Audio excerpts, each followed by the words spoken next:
가족들 간의 원수가 되어 문제가 되는 상황들을 종종 보지만 저는 제가 아직 그런 연령대도 아니고 남매만 둘이서 평범하게 자란 우리에게 이런 일은 없을 거라고 생각했어요. 흔히 그런 분쟁은 돈이 너무 많아서 나누다 다투게 되거나 혹은 나이가 많아서 골이 깊어질 때 발생한다고 생각했거든요. 그런데 꼭 그런 것만도 아니라는 걸 이번에 제대로 체험하게 되었어요. 저희 집은 원래 형편이 좋지 않은 편이고 사실 이렇게까지 말하고 싶진 않지만 가난하다는 말에서 크게 벗어나지 않는 생활을 했어요. 어릴 때부터 큰아들이었던 저 역시 딱히 새 옷을 사서 한번 입어본 적이 없었고 어머니가 매번 친척집이나 아는 집에서 얻어온 것들을 잘 손질해서 입히곤 하셨답니다. 제 밑으로는 5살 차이 나는 여동생이 있는데 그래도 딸아이고 하다 보니 어머니가 조금은 무리해서 옷을 사주셨던 것 같아요. 그렇다고 해서 뭐 비싼 옷을 사주신 건 절대 아니었고 가끔 시장에 가서 새 옷을 사 입히곤 하셨는데요. 저는 남자니까 아무래도 좀 운동성도 많고 움직이고 놀면서 쉽게 해지기도 하니 얻어다가 입히셨던 것 같긴 해요. 우리 부모님은 저희한테 경제적 부담을 주지 않기 위해서 밤낮으로 일하시고 집에서도 맨날 물건들을 가져와서는 부업을 하셨는데요. 크지도 않은 그 집에서 방 한 칸을 다 채울 정도로 빽빽하게 부업거리들이 매일 있었고 그걸 어머니가 늘 밤낮으로 꿰고 붙이고 엮어대도 우리 집 형편은 썩 좋아지지 않았거든요.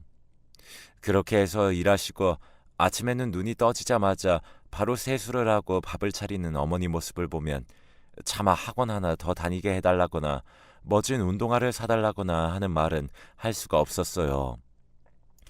그냥 속으로 차반해가며 좋아했던 분야에 빠져 학교 책이나 읽고 공부하는 쪽으로 시간을 보냈어요. 어찌 보면 부모님은 감사한 게 저에게 딱히 공부해라 마라 이런 얘기를 하지 않으셨죠. 두 분이 너무 바쁘게 살다 보니 맨날 집에만 있는 우리 남매가 딱히 사고 없이 지내니 그만이었고 공부나 다른 것들과 관련된 바람은 조금 더 없으셨던 것 같아요. 한 번은 제가 성적을 잘 받아왔던 날이라 아버지께 보여드렸는데 그때 아버지가 하셨던 말이 조금 가슴 아팠어요. 하지만 내세가 않고 그냥 고개만 끄덕이며 방으로 들어와 버렸답니다.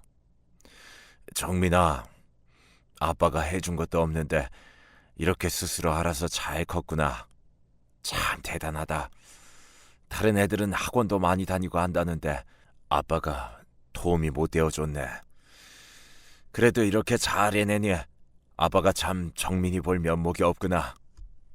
그저 고맙고 미안하다. 그렇게 난처한 얼굴로 진심으로 미안한 표정으로 제 눈을 들여다보는 아버지의 눈이 왠지 슬펐고 이런 분위기가 되는 건 썩 원치 않았기에 저는 잔뜩 어깨를 안쪽으로 구부리고 그냥 확 들어와 버렸어요. 제가 딱히 부모님을 기쁘게 해드리고 싶어서 공부한 것도 아니었지만 그날따라 왠지 보여드리고 싶었거든요. 어쩌면 저도 모르게 이 집의 어둡고 무거운 분위기가 싫어서 잠깐은 전환해보고 싶고 살짝 불을 켜보고 싶어 그걸 보여드렸는지도 모르겠어요. 아무튼 아버지의 칭찬이 왜 그렇게 저에게 무겁게 느껴졌던 것인지 이후로 저는 고등학교에 가서 쭉 공부했고 나름 가고 싶은 학교에 갈 여력이 되었음에도 불구하고 고민이 많게 되었어요. 우리 집에서는 딱히 저의 입시에 대해서 크게 신경을 쓰는 사람도 없었고 당시 여동생만이 어떤 쪽으로 준비해야 하냐며 물어올 뿐이었죠. 본인이 공부에 관심이 많다 보니 자기보다 5살 위인 오빠가 어떤 식으로 대학 준비를 하느냐가 궁금했던 것 같더군요. 부모님은 제가 고등학교 졸업하고 대학을 가기는 할 거라고 생각은 하셨겠지만 그에 따른 특별한 계획도 없으신 것 같았어요.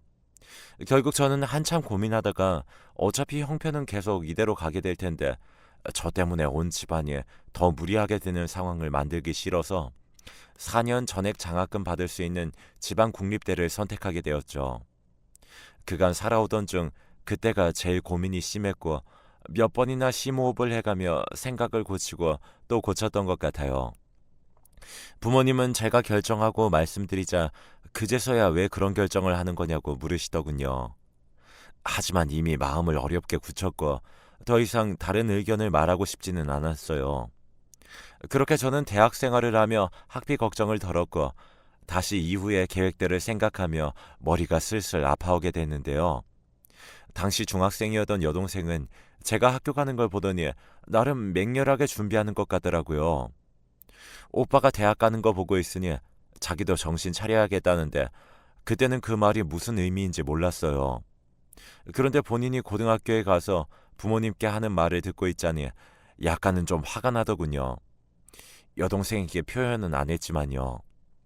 엄마, 나 이런 식이면 대학 못 가. 내 친구들은 진짜 제대로 가야 하는데 걔는 정말 아무것도 아닌 애들인데 조금씩 오르고 있는 게 눈에 보인단 말이야. 그럼 내가 당장에 그런 과외 받으면 어떻게 되겠어? 당연히 눈에 띄게 쑥쑥 오르면서 안정권에 들어간다고. 제발 나 과외 좀 시켜줘. 오빠처럼 지방대 가긴 싫단 말이야. 한 집안에서 멀쩡한 대학 나온 사람이 한 명은 있어야 하는 거 아니야? 이 말에 어머니도 흠칫 놀랐던 것 같아요. 사실 여동생의 말을 그대로 받아들여서 그렇다기보다는 제가 2학년쯤 다른 얘기를 하던 중에 솔직하게 사정을 말한 적이 있었거든요. 집에 돈이 없으니 서울에 있는 대학교를 어쩔 수 없이 포기했고 전액 장학금을 받을 수 있는 지방 대학으로 갔다는 것을요. 이렇게 딱 잘라서 말한 건 아니지만 어찌됐든 집안 사정상 학교를 그렇게 조정했다고 하니 그 말이 그 말이었던 것 같아요. 어머니는 그때 제 말을 듣고 한참 우울한 표정으로 허리를 짚고 아무 말도 못 하셨는데 그 말을 했던 것을 무척이나 후회했어요. 그런 어머니께 여동생이 저런 말을 하고 있으니 어머니와 저 모두에게 꽤나 상처가 되는 말이었죠. 하지만 아버지와 어머니는 제 케이스를 또다시 여동생까지 물려줄 수 없겠다고 나름의 큰 다짐을 하셨던 것 같아요. 여동생의 무리한 과외 요구를 받아들이기로 결심하셨고 그간 애들을 너무 신경 써주지 못했다며 대출까지 받게 되었어요. 아무리 힘들어도 돈이 없고 마땅히 먹을 것도 없고 늘 똑같은 생활을 할지언정 빚은 없다는 게 두 분의 신조였는데 말이에요. 저도 초반에는 여동생의 말이 조금 아프긴 했지만 부모님이 저렇게 무리를 하고 계시는 걸 그냥 앉아서 두고 볼 수는 없겠더라고요. 아무래도 제가 조그만 보탬이 되어야 할 것 같았고 동생의 말이 다 맞는 것은 아니나 어쨌든 동생이라도 괜찮은 대학에 가게 해주고 싶다는 생각은 있었어요. 그래서 저도 장학금을 받는 동안 편의점에서 야간 알바를 틈틈이 하고 친구들에게 괜찮은 알바 자리가 날 때마다 연락을 받아서 돈을 조금씩 벌었어요. 그렇게 해서 동생 과외비를 약간은 보태주고 부모님도 생활이 너무 어려워 보이셔서 거기에 돈을 보내드리기도 했어요. 사실 부모님이 대출 받으신 것에 비하면 얼마 안 되는 용돈이긴 했지만 그래도 제가 보태주니 숨통이 트인다며 저한테 너무 미안하다고만 하시는 어머니를 보니 멈출 수가 없더라고요. 그렇게 고액의 과외를 받았던 여동생은 나름 스트레스가 엄청 심했던 것 같았지만 고3 시기를 그럭저럭 보냈고 그렇게 해서 본인이 원했던 대학에 합격하게 되었습니다. 몇 군데 있긴 했지만 가장 원했던 대학에 바로 이화여대였고 거기서 크게 메리트가 느껴지는 과는 아니라고 했으나 그래도 합격한 것이 어디냐며 스스로도 무척 만족스러워 보이더군요. 어찌됐든 딸이 그렇게 원하던 결과를 이루게 되었고 그리고 우리 가족 형편에 3명에서 한 사람을 밀어주기 위해 꽤나 힘든 시간을 보냈으니 부모님은 그 결과에 박수를 치시고 안도의 한숨을 쉬셨죠. 이후로는 아무래도 여동생도 과외를 하며 자기 학비에 어느 정도 보태기는 해야 했었지만 부모님은 동생이 졸업할 때까지 계속 무리한 생활을 하시면서 필요하다는 것을 도와주시더라고요. 그러는 사이 저는 군대도 늦게 다녀오고 조그만 회사에 들어가게 되었어요. 당시 취업난이 있었고 사실 취업난은 뭐 언제나 있었던 것 같지만 제 시기에도 꽤 힘들었어요.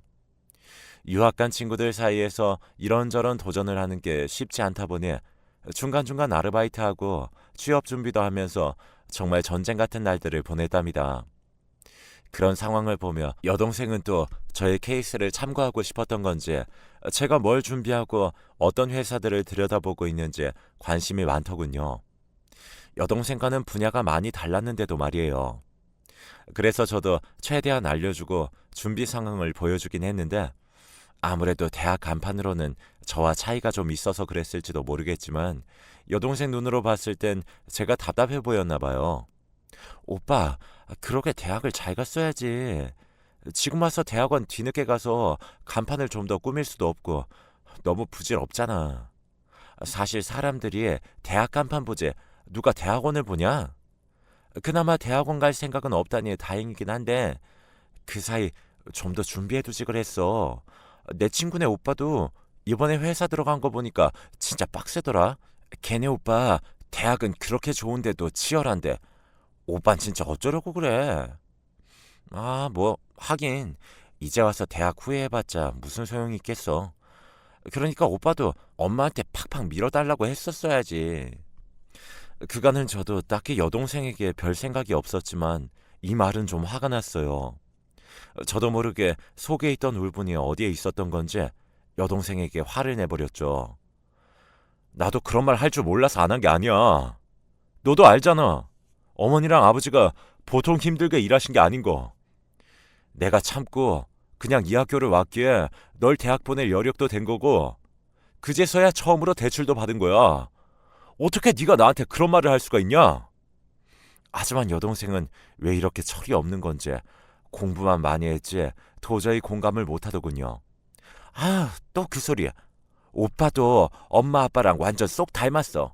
그런 지질이 궁상을 닮으면 아무것도 발전 없어. 맨날 그렇게 집 어렵다 타령만 하고 꿈은 포기할 거야? 그럼 뭐 맨날 그런 환경에서 살아야지. 난 그런 거 몰라서 엄마한테 과외해달라고 했겠어? 꿈까지 가난하게 잡으면 어쩌겠다는 거야. 아, 평생 엄마 아빠처럼 저렇게 남에게 허리 숙이고 불편하게 살 거냐고. 하다 머리가 너무 아팠지만 나보다 5살 어린애랑 이런 걸로 더 말다툼하고 늘어지고 싶지 않아서 그냥 꾹 참고 넘기게 되었어요. 여동생 말이 너무 심한 것 같기도 하면서 그 말 안에서 저를 아프게 하는 말들이 몇 개 있어서 스스로도 질문을 던지게 되더군요. 나는 내 꿈 앞에 그냥 너무 주저앉아 버린 건 아닌지, 짐이 가난하다 보니 맨날 절약하고 살았는데 그러다 보니 꿈도 절약하면서 산 건 아닌가 싶어 마음이 갑갑해졌어요. 취업 준비를 하는 동안에 그런 부분에서 정말 생각이 많아졌고 나도 무리해서 내 꿈을 생각했으면 좀 달랐을까 싶더군요. 며칠은 이런 생각 속에서 살았지만 그래봤자 당장 제 앞에 주어진 것들을 가지고 어떻게든 요리해서 살아가는 수밖에 없었죠. 여동생은 여동생이고 저는 저대로 살아가는 방법은 다를 테니까요. 일단 제가 갖고 있는 경력이나 학력만으로도 나름 나쁘지 않게 봐주는 곳이 있어서 그곳에 면접을 보았는데 학교 선배가 소개를 잘해주신 것인지 그곳에서도 저를 좋게 봐주셨어요. 그리고 입사해서 이 소식을 알리게 되었고 부모님은 무척이나 좋아하셨답니다. 동생은 여전히 비아냥거리는 투이긴 했지만 일단 그런 것 하나하나에 신경 쓰고 있을 겨를이 없었죠. 저도 새 일에 적응해야 했으니까요. 그러던 중 저보다 몇 개월 더 빨리 입사한 한 친구를 알게 됐는데 꽤 신경 써주고 도움을 주어서 정말 고마운 마음이 컸답니다. 1살 아래의 여자였고 우린 그렇게 계속 가까이 서로 의지하며 매일을 마주치다 보니 자연스럽게 교제하게 되었어요. 저도 제대로 된 연애를 해본 적이 없다가 이때 일과 연애를 병행하다 보니 좀 어려웠지만 여자친구가 저를 너무나 편안하게 해주었기에 그 시간들은 참 좋고 행복했어요. 2년 정도 교제하고 나니 여자친구도 자기 사정을 이야기해줬는데 아버지 혼자서 자기를 키워내셨고 경제적으로 힘든 환경에서 자랐다고 하더군요. 그래서 그런지 자기는 가정을 꾸린다고 해도 어느 정도 대책이 있는 상태에서 하고 싶다는데 저도 같은 생각이긴 했어요. 둘 다 서로 결혼하겠다는 마음이 있었기 때문에 데이트할 때도 절약을 하고 함께 적금 통장을 보여줘가면서 얼마나 모으고 어떤 계획을 세워야 하는지도 얘기를 나눴었죠. 그러면서 집에 은근히 여자친구가 있고 결혼 생각까지 있다는 말을 했었는데요. 부모님이 웬일인지 궁금하시다면서 한번 데려와 보라고 하시는 거예요. 왠지 낯간지럽기도 하고 민망했지만 그래도 우리는 어차피 결혼 계획이 있기 때문에 그냥 만나 뵙게 해도 되겠더라고요. 그날 여자친구가 인사를 왔고 어머니가 차려주신 밥을 먹고 얘기하는 동안 아버지가 한두 마디 말을 거실 때도 참 대답을 잘해드리더군요. 자세한 사정을 들으신 아버지도 아가씨가 정말 참하고 예쁘다며 제가 좋은 사람 만나고 있는 것 같다고 하셨어요. 어머니도 마음에 드셨던 것 같고요. 그런데 이날이 토요일 오후쯤이었고 집에 부모님과 저 여자친구만 이렇게 있었는데요. 이후에 여동생이 느지막이 들어온 거예요. 사실 우리는 짧게 식사만 하고 나가려고 했는데 부모님과 여자친구의 대화가 좀 자연스럽게 되어 그런지 생각보다 오래 있었답니다. 일단은 가볍게 인사를 시켰고 여동생도 물 한 잔 떠서 오더니 옆에 앉더라고요. 걔가 보기에도 내가 누구를 집에 데려온 게 처음이었으니 좀 신기했던 것 같아요. 그래서 초면인데도 궁금한 게 많았는지 이것저것 묻더군요. 그러는 와중에 어머니께서 니네 오빠가 결혼할 생각이 있는 것 같다고 말하니 눈이 커지면서 정말 그런 거냐고 저에게 묻는 거예요. 그런데 이때부터 좀 뭔가 꼬인 것 같다는 생각이 들었어요. 아무리 생각해도 이쯤 일어나야 했는데 말이에요. 여동생의 질문이 많아지더니 나중엔 좀 선을 넘기 시작했어요. 아, 언니는 그럼 대학은 안 갔고 상고 다니다가 졸업하자마자 바로 직장 다닌 거구나. 그러다가 오빠네 회사로 넘어와서 만나게 된 거고요. 진짜 기가 막히게 신기하네. 인연이긴 인연인가 봐요. 그럼 언니는 실업계 나와서 일찍도 회사를 돌아다니다가 일반 4년대 나온 사람들이 가는 회사도 들어가고 남자친구도 사귀고 운이 좋은 편이네요. 여기까지 말이 나오기 시작하자 어째 좀 불안했고 여자친구도 여동생이 무슨 생각으로 이런 말을 하는지 알 수 없으니 미소를 짓고 있으면서도 약간은 당황스러운 기색이 역력했어요. 이쯤 되었을 때 아버지와 어머니는 이미 여동생을 쳐다보며 말을 적당히 하길 바라셨던 것 같고요. 그런데 우리 모두가 걱정했던 그대로, 아니 그 이상으로 막말을 하더라고요. 이미 말리기는 늦어버린 상황이었어요. 근데 우리 오빠가 대학이 안 좋긴 하지만 그래도 그렇지 고졸도 받아주는 거였구나. 이왕 이렇게 되었으니 어쩔 수 없지만 언니도 웬만하면 대학까지 그랬어요. 고졸 출신이 가기에 제일 좋은 회사가 기껏해야 우리 오빠네 회사 정도였을 거 아니에요. 아, 그랬음 또 둘이 못 만났을라나? 그래도 둘이 시작이 너무 암울한 것 같아. 적어도 결혼식이나 생각하면 둘 중 하나는 대기업에 들어갔어야지. 지금이라도 공부 좀 하지 그래요. 이쯤 되니 분위기는 좀처럼 회복되기 힘들 정도로 차가워져 버렸고 처음에는 웃는 얼굴로 이야기를 듣고 있던 여자친구의 눈에는 눈물이 살짝 고인 게 보였어요. 일단 저부터도 듣는 내내 참을 수 없이 화가 밀려오고 있었는데 직격탄으로 이렇게 첫 대면에 막말을 들어버린 여자친구의 심정이 어떨지 저는 계속 당황해서 여자친구의 눈치만 보았고 여동생은 그 와중에도 왜 그런 얼굴이냐는 표정이더군요. 여자친구는 정말 어쩔 줄 몰라 하는 것 같았어요. 제대로 마주보지 못한 채 고개를 점점 숙이고 있는데 보다 못해 제가 여동생에게 소리를 지름과 동시에 갑자기 당황스러운 일이 펼쳐지고 말았어요. 어머니도 저도 여동생도 모두 그 자리에서 얼어붙고 말았는데요. 이유인즉슨 갑자기 아버지께서 일어나시더니 여자친구 앞에 무릎을 꿇으시는 게 아니겠습니까? 다들 어버버 하고 있는 사이에 아버지가 뜨문뜨문 말을 이어가셨어요. 아가씨, 미안해요. 죄송합니다. 우리 애가 실례를 했어요. 제가 자식을 잘못 키웠네요. 미안합니다. 그러시면서 어머니에게 손짓을 하시는데 어머니도 결국 입술을 꽉 깨물고 가까이 오시더니 똑같이 머리 숙여 사과하시는 게 아니겠어요. 이 상황에 저도 도통 몸둘 바를 몰랐고 뭘 어떻게 해야 할지 모르겠더군요. 여자친구는 당황해서 계속 이러지 마시라, 일어나셔라는 말만 할 뿐이었고 동생은 그제서야 정신이 든 건지 고함을 질러가며 둘 다 왜 이 난리냐고 흥분을 했어요. 뭐야? 왜 이래? 아니, 엄마 아빠 왜 이러냐고. 이렇게 소리를 질러대는 모습을 보니 저도 정신이 번쩍 들었고 여자친구를 일으켜 세워 얼른 집 밖으로 데리고 나왔어요. 참 미안하게도 여자친구는 자기 걱정은 말고 부모님 마음 달래드리라면서 오늘은 혼자 돌아가겠다고 빠르게 가더군요. 여러모로 복잡한 마음을 안고 저는 집 안으로 들어왔고 아버지는 여동생과 큰 소리로 싸우고 있었어요.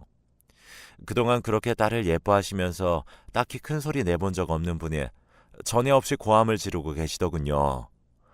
민지 너, 니네 오빠랑 엄마 아빠가 뼈 빠지게 보태서 너 대학 보내주고 네 간판 만들어준 건 잊은 거니? 나도 네 엄마도 언제 너보고 좋은 대학 가라고 하든 그냥 네가 원해서 우리는 해주고 싶었던 것 뿐이다. 그런데 그게 훈장도 아니고 네 부모와 네 오빠를 물먹이는 흉기로 변해서 어쩌라는 거야? 이럴 줄 알았으면 네 능력으로 대학 가든 말든 신경도 쓰지 않고 빚도 내지 말았어야 했어. 네 애미 애비는 고등학교도 채 졸업하지 못한 사람들이야. 네 눈엔 그럼 우리도 그렇게 우습고 한심스러운 거냐? 그렇게 대학 가고 싶다고 해서 속으로 피눈물 흘려가며 그렇게 힘써줬더니 그걸로 가족들이며 남들이며 사정없이 찌르고 다니는구나. 정말 꼴 보기 싫다. 앞으로 네 힘으로 알아서 나가 살아라. 아버지는 이렇게 사정없이 소리 지르고 방으로 들어가 버렸고 여동생은 씩씩대면서 아버지에게 따다닥 대들었지만 방 안에서는 아무런 대꾸도 돌아오지 않았어요. 그 화를 못 이긴 동생은 저와 눈이 마주친 순간 부르르 분노에 떠는 듯 하더니 평생 그 따위로 이렇게 궁상맞게 살으라며 배낭 안에 뭔가를 마구 우겨 넣더군요. 그러면서 옷 가지며 책이며 대충 쑤셔 넣더니 자기는 나가겠다고 울면서 집을 나가버렸어요. 이날은 왠지 저도 잡고 싶지 않았고 잡을 힘도 의지도 생기지 않았어요. 며칠씩 보이지 않는 여동생의 모습을 보며 그간 이 정도로 공백을 본 적이 없기에 조금 걱정되기는 했습니다. 하지만 저도 나름의 상처가 컸던 것인지 그리고 여동생에게 그간 힘썼던 많은 것들에 대해 회의가 들기도 해서 무척 마음이 힘들었어요.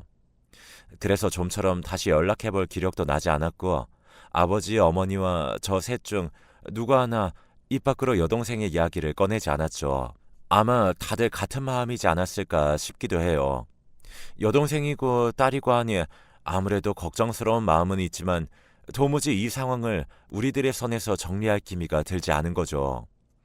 결국 그렇게 시간을 보내고 있던 차에 한 달에서 2달 정도 지나게 되었는데요. 중간에 여자친구도 고민을 하면서 어떻게 된 거냐고 묻길래 여자친구에게 그런 건 신경 쓰지 않아도 된다고 말해두긴 했어요. 그래도 제 얼굴에서 좀 근심이 보이긴 했던지 자기 걱정은 말고 여동생한테 한번 연락을 해보라고 하더군요. 이렇게 마음 써주는 자체가 참 미안하기도 하고 한편으로는 그 말에 힘입어 한 번쯤은 문자라도 남겨볼까 하던 차였는데 그리고 며칠 지나지 않아서 찬찬히 일은 해결이 되었어요. 집으로 돌아가 보니 누군가 벨을 눌러대기에 보니까 여동생이더라고요. 저도 일단 마음의 준비를 하면서 굳이 누구냐고 묻지 않고 문을 열어주었어요. 저와 눈이 마주치자마자 난감한 표정을 지더니 이내 제 눈을 제대로 못 보면서 들어오더군요. 그러고는 계속 비어있었던 자기 방으로 들어가 한참을 말없이 있었어요. 저도 딱히 아무 말도 하고 싶지 않았고 그냥 그렇게 멍한 침묵을 견디고 있던 차에 곧이어 부모님이 들어오셨는데요. 나왔다 하시는 소리를 듣자마자 여동생은 달려나가더군요. 그렇게 잠깐 짧은 정적이 있었지만 이내 여동생은 아버지에게 매달려 그냥 울기만 하더라고요. 딱히 잘못했다고 하거나 어쨌다거나 하는 말은 없었지만 동생이 계속 울기만 하니 아버지는 그냥 말없이 머리를 쓰다듬어 주셨어요. 이후로 동생은 저에게도 딱히 말을 걸지 않고 어색하게 지내긴 했는데 며칠이 지나 처음으로 걸었던 한마디가 바로 제 여자친구 얘기였어요. 사과를 하고 싶다며 만나게 해달라고 말이에요. 이후로 다시 상견례 자리가 있기도 했으니 그냥 그때 보자고만 했는데요. 여자친구는 굳이 그렇게 하지 않아도 된다며 손사래를 치더라고요. 이후 상견례 때 여동생이 먼저 가서 말을 걸었고 여자친구도 별말 없이 받아줘서 여러모로 한숨이 놓이기도 했어요. 이제 몇 달 뒤로 저는 예식을 잡아두고 바쁜 날들을 보내고 있는데 다시 생각해도 그때 아버지의 반응은 제 가슴을 철렁하게 하기도 합니다. 평생 아버지가 누군가에게 무릎을 꿇는다든지 어떤 극적인 태도를 보이시는 것을 못 봐서 그랬던 것 같아요. 자라면서 특별히 대단하고 끈끈한 부모 자식 간의 애정이라든지 미움 같은 것들이 우리 안에 자리 잡지는 않았던 것 같지만 그때 그 모습 안에 아버지의 우리를 향한 모든 복합적인 감정에 담겨 있던 게 아니었을까요? 아버지는 저를 사랑하셨고 동생도 사랑하셨기에 그렇게 예비 며느리가 될 제 여자친구 앞에서 머리를 숙이셨으리라 생각해요. 코로나 시기에 여러모로 힘들게 거리두기를 계산해 넣으면서 예식을 신경 쓰고 있지만 마음만은 따뜻하게 서로 하나로 뭉칠 수 있기를 바라봅니다.